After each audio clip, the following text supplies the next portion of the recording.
Now, many of them have been detained for more than 10 years. None have ever been charged or tried. And although more than half of them have been cleared for release, they remain locked up. No wonder Guantanamo Bay has been described as a scandal which shames the Oval Office. More than 40 of the camp's 166 inmates are now on a hunger strike that has lasted for more than 2 months. One is reported to have lost a quarter of his body weight. Our international editor, Lindsay Hilsum, reports. They're refusing to eat it. Pictures released by the US Department of Defense show the food on offer at Guantanamo Bay. But more than 40 inmates have been on hunger strike for 2 months now. The US military denies that guards mistreated Qurans as alleged, but the inmates' other grievance is undeniable. They have no idea when, if ever, they'll be freed, even those who've been cleared for release. Amongst them, Shakar Amar, a British citizen cleared for release in 2007, but still held. And Samir Naji al-Hassan Mokbel, a Yemeni, who wrote an account of his detention published in today's New York Times. The only reason I'm still here is that President Obama refuses to send any detainees back to Yemen. This makes no sense. I'm a human being, not a passport, and I deserve to be treated like one. I do not want to die here. But until President Obama and Yemen's president do something, that's what I risk every day. Most of Reprieve's clients have been cleared for release. Many of these men had habeas trials, which meant many years ago, back when trials were still ongoing with Guantanamo, the government came and said, you know, you can protest why you're being here. So we protested. We went through the court system in the States. They would win or they would lose. It didn't matter. If they win, they didn't get out. And if they lost, they didn't get out. They're just stuck there. A total of 779 men have been detained in Guantanamo Bay since it opened in 2002. 166 are still there. 46 of them have been designated for indefinite detention without charge or trial. 86 have been cleared for release, but are still being held. Most of the 43 on hunger strike are in this category.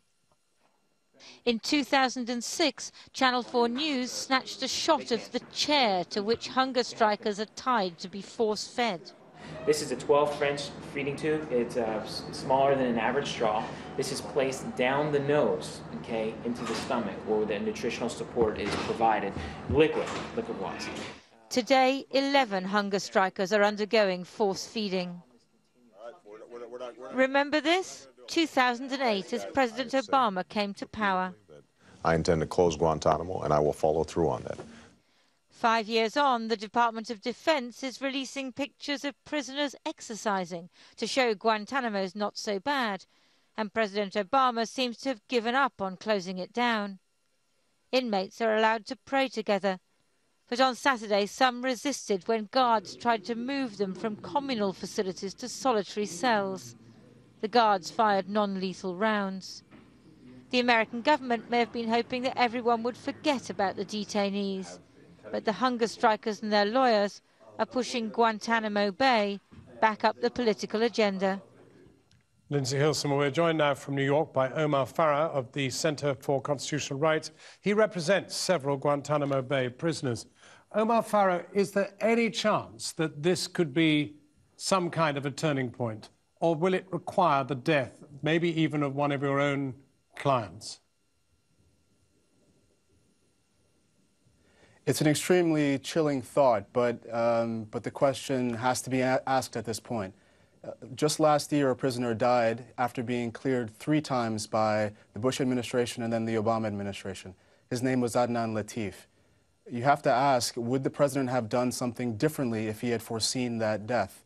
I hope for the men who are there now that he would have, but at this time, it looks as though the Department of Defense's reflex to defend its detention practices at Guantanamo Bay is dictating their actions rather than a genuine attempt to resolve the issues that underlie this hunger strike, not just the regressive treatment of the prisoners, the crackdown, the searches of the Quran, but also the existential torment that 11 years of indefinite detention without charge or trial, when more than half of the prisoners are cleared for release, produces. And I know from my experience meeting with men like Fahad Ghazi and Tariq Bauda What are what is the danger? crushing them. Forgive me butting in, but what is the danger that your client or one of the other prisoners will die in the foreseeable future?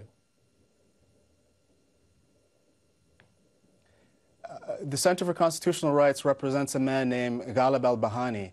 He's on hunger strike. He's also a severe diabetic, and he's been told expressly that the hunger strike poses a real risk to his life. We are very concerned that the current hunger strike will lead to the tragic death of one of the prisoners. The practice of force-feeding the prisoners is not a solution. It will not preserve the lives of the prisoners. It's far too a serious and risky situation for such a brutal and callous response. The president has to weigh in, bring the full power of his office to bear, and resume transfers. It's the only solution.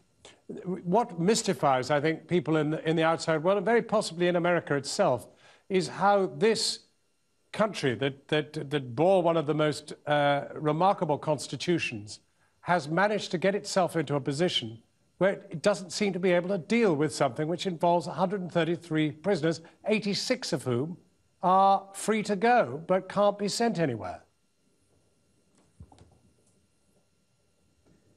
It's certainly right, and that's precisely why at this stage we need the president to intervene. The other branches of government clearly have failed on Guantanamo policy. The courts long ago slammed the doors on the cases of my clients and others at Guantanamo. And the legislative branch has used the National Defense Authorization Act, the annual appropriation bill, as a vehicle to express its hostility towards Guantanamo policy. What remains, the only safety valve that remains is the president. He has the latitude in the legislative framework to release prisoners, including the 86 that his administration has cleared for release. And just so your viewers know, that means that every national security agency with a stake in this affair has unanimously declared that they can leave Guantanamo, and yet they languish there. Omar Farah, thank you very much indeed for joining us from New York. Kathy.